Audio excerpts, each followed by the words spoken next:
বাঙালিরা ভিন্ন মাছের স্বাদ পেতে বেশি পছন্দ করে, তাই তো আজকে আমরা নিয়ে চলে এসেছি কালবোশ মাছ।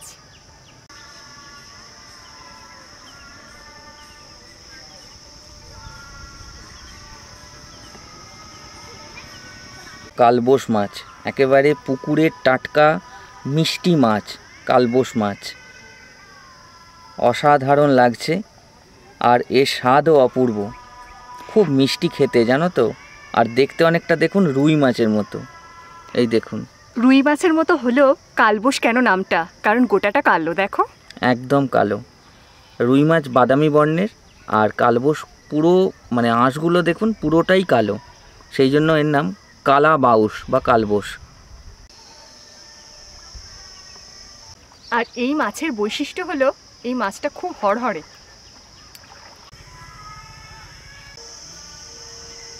রুই কাতলা এই মাছের কিন্তু কোনো সুর থাকে না, কিন্তু কালবোশ এই মাছের সুরগুলো দেখুন। এই কালবোশ মাছের আরেকটা বৈশিষ্ট্য হলো এদের সুর আছে দেখুন।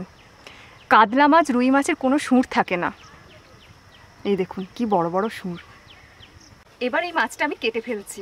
এই কালবোশ মাছ কেটে দেখি, এর আঁশগুলো ছাড়িয়েও যদি কালো থাকে জানবেন তাহলে কালবোশ মাছ।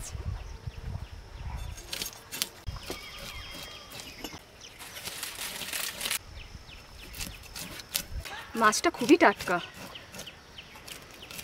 একেবারে পুকুরের জ্যান্ত মাছ, টাটকা হবে না মানে?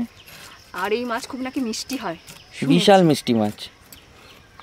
আর এই দেখুন কালো আঁশগুলোকে তুলে দেওয়ার পর মাছটা মানে সেই রুই মাছ কাতলা মাছের মতোই দেখাচ্ছে। না না, দেখো একটু ভিন্ন লাগছে। দেখো রুই মাছ কাতলা মাছ যেমন সাদা হয়ে যায়, ঠিক সাদা নয়, সাদার উপর কালো। পুরো দেখেছো এখানটা সাদা, না আঁশগুলো কালো আর কি। আঁশগুলো কালো হলো, ভেতরের চামড়াটাও কিছুটা কালো কিছুটা ফর্সা।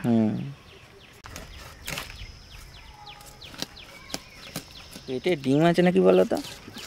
জানি না, কাটলে বুঝতে পারবো যে পেটে ডিম আছে নাকি। এবারই বোঝা যাবে পেটে ডিম আছে কিনা। না, পেটে ডিম নেই। তাহলে একবারে সলিড হবে, বুঝলে মাছটা।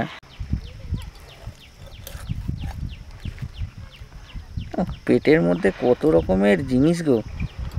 আর এই মাছটা এতটাই টাটকা, পিত্তিও গলেনি। এগুলোকে বলে ঘেঁষোপোটা, এগুলো কোনো কাজে লাগে না, ফেলে দিতে হয়। এবার সুন্দর করে পিস করে নিচ্ছি।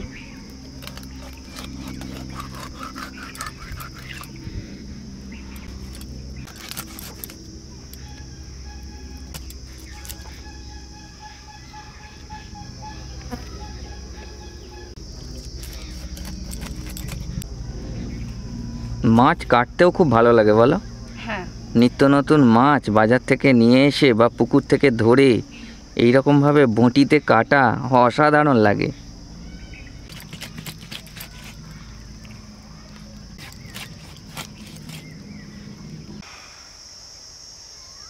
মাছগুলো কাটা হয়ে গেছে, এবার ধুয়ে নিয়ে আসছি।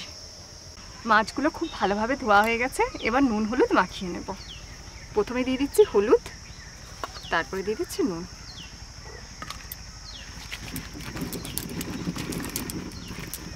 কড়া গরম হয়ে গেছে, কড়াতে সর্ষের তেল দিয়ে দিচ্ছি। তেলটা গরম হয়ে গেছে, এবার মাছগুলো তেলেতে দিয়ে দিচ্ছি।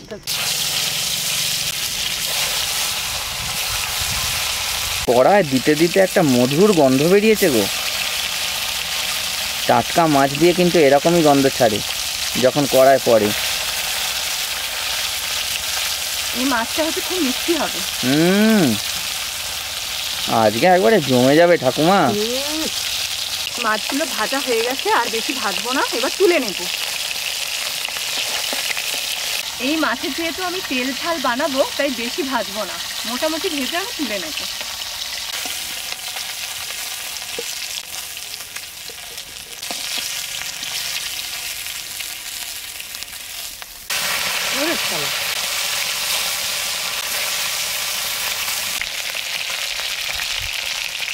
আজকে আমি করতে চলেছি এই কালবোশ মাছের তেল ঝাল।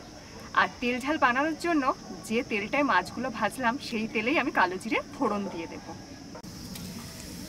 সাদা সর্ষে কালো সর্ষে 1 চা চামচ, সাদা সর্ষে আর 1 চা চামচ কালো সর্ষে, আর তার সাথে 2টো পাকা লঙ্কা বেটে নিয়েছি।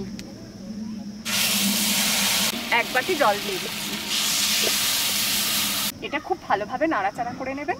আর এর সাথে পাকা টমেটো আধখানা, 3টে কাঁচা লঙ্কাকে ফাটিয়ে দিয়ে দিচ্ছি।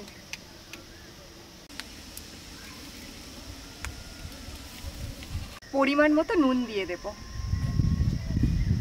হাফ চা চামচ নুন, হাফ চা চামচ হলুদ গুঁড়ো, আর একটু ঝাল হওয়ার জন্য দিয়ে দিচ্ছি হাফ চা চামচ গুঁড়ো লঙ্কা। এবার এই সমস্ত উপকরণগুলো খুব ভালোভাবে ফুটে যাক, ফুটে গেলে মাছগুলো দিয়ে দেব। আমি যেমনভাবে করছি করবে, পারফেক্ট রেস্টুরেন্টের মতো খেতে হবে। এইভাবেই সব হোটেল রেস্টুরেন্টে খুব সুন্দরভাবে করে। এবার ভেজে রাখা মাছগুলো দিয়ে দেব।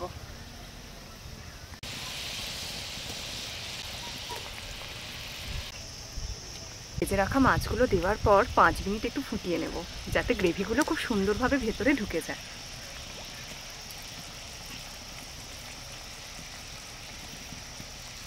কালাবাউস তো কালাবাউস, দেখো এখনো গায়ের রংটা কেমন কালো হয়ে আছে। রান্না শেষের পথে। তুমি তো আজকে খাবে না, তাই মানে খুব খারাপ লাগছে। তোমার আজকে উপোস আছে, কিন্তু মাছটা কিন্তু অসাধারণ হবে। এই মাছ এমনিতেই খুব সুমিষ্ট মাছ, আর তার উপর এত সুন্দরভাবে যত্ন করে পমি রান্না করেছে, দারুণ হবে। কিন্তু গরম গরম ভাতে এরকম গরম গরম মাছের ঝাল অসাধারণ লাগবে খেতে। মাছের ঝালটা প্রায় কমপ্লিট হয়ে এসছে, আর এর ওপর একটু কাঁচা তেল ছড়িয়ে দিলে আরও টেস্ট বাড়বে, তাই অল্প সামান্য কাঁচা সরষের তেল দিয়ে দিচ্ছি। ঝালটা কমপ্লিট হয়ে গেছে, আমি নামিয়ে নিচ্ছি।